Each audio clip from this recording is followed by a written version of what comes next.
Hi. I'd like to talk about. I always tend to be very dubious about talking about being enlightened and what I call spiritual stuff. Of course, there must be other words to talk about it, but what is spiritual stuff? Well, to me, it's not religion, but it feels very close to what one would feel like if they were very religious. I'll bounce around a lot, so I hope I'm going to make sense here. If a person is deep within their religion beliefs, they will think that their particular God or Allah is listening to them, is helping them, watch over them.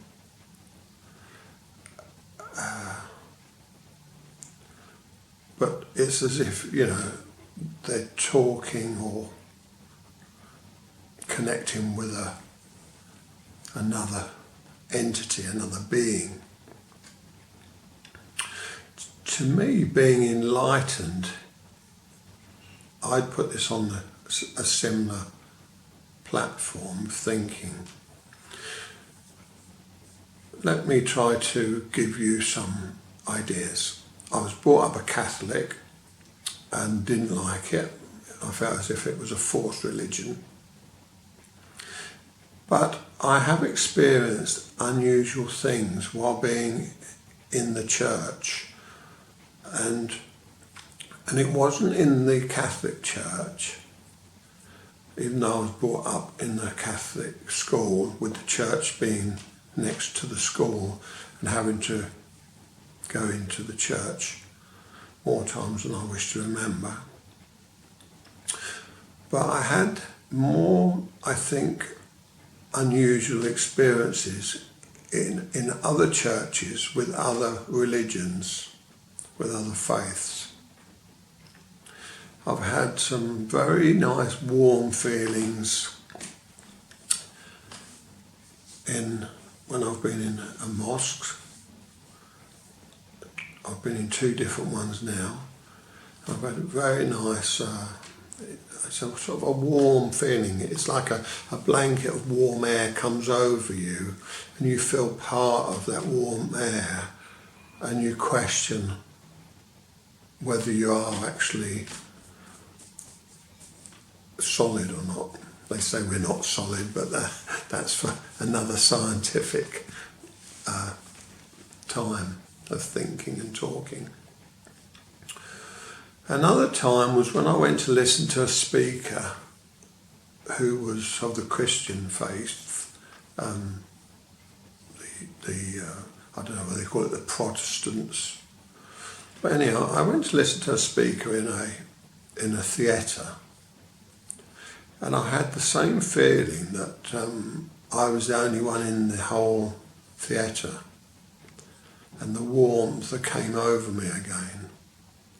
And it was as if I was in some kind of trance, some kind of warm, comfortable place where myself and the person speaking the words were connected in a time lapse. But it was such a joyous time lapse. I wasn't not able to come out of it, but not wishing to come out of it, because it was such a nice place to be within a feeling. It's as if you go to higher thinking, a higher place within what you are as a natural human being. Here am I sitting in front of this camera talking to you and trying to explain what I felt. You possibly, most of you anyhow, possibly will not have a clue what I'm talking about. Then others may have touched upon it, this warm feeling. It's like an air blanket that is not just a warm breeze blowing at you, but you are part of that warmth. I could even describe it like an intense love of not being of this earth that you would normally feel. Like I'm sitting in a chair now, and I can feel the base underneath my backside. I can feel the arms of the chair, what my elbows are resting on.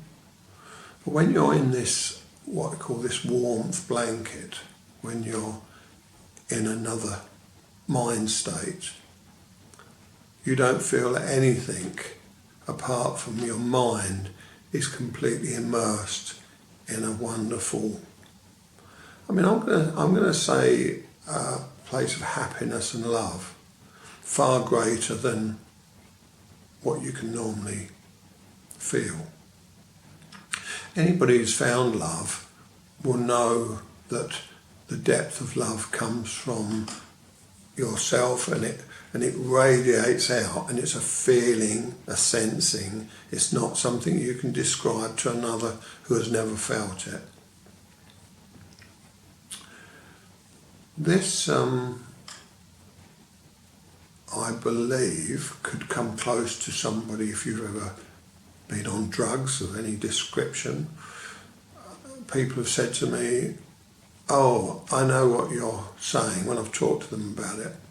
"Oh, I know what you're saying. When I was hallucinating, I had an out-of-body experience just like you're talking about."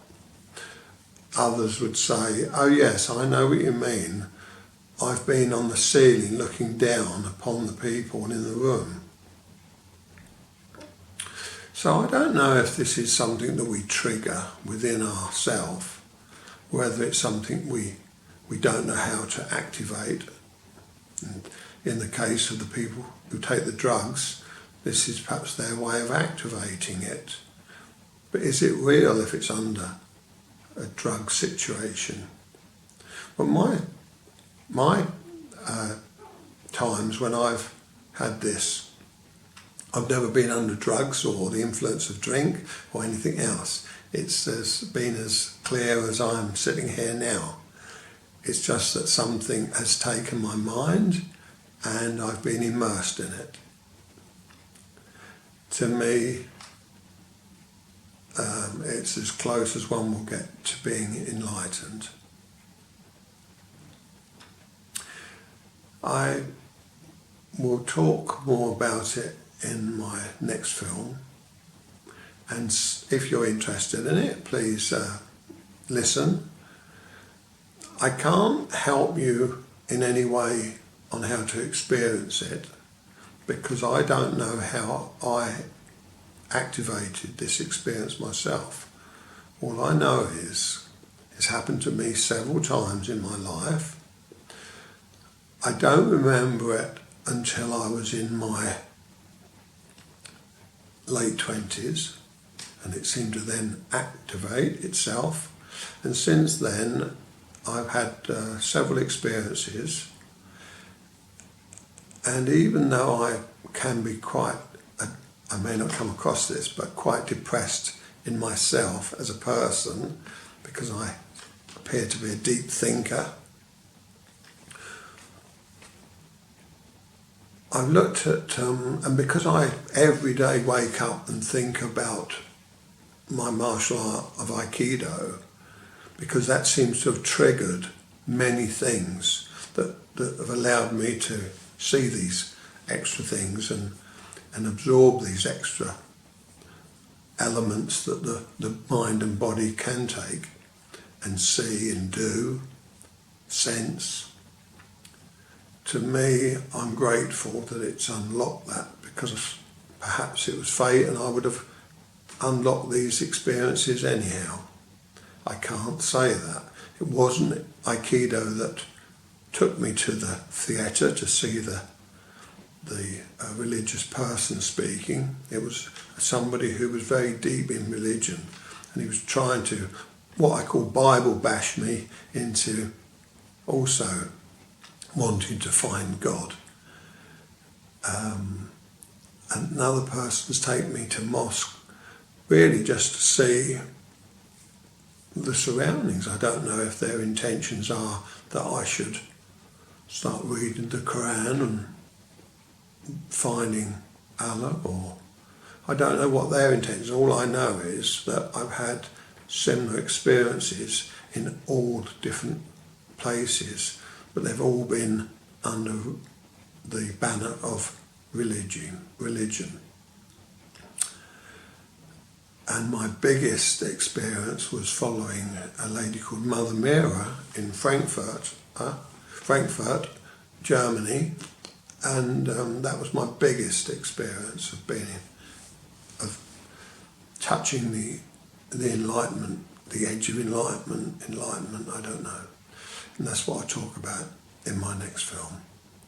I hope you found this of some interest, but I know it's a minority subject people like to hear about rather than a majority. But I can only give you this in hopes that it may help someone who questions what they appear to flash in and out of in their lifetime. Thank you for your time and your ears.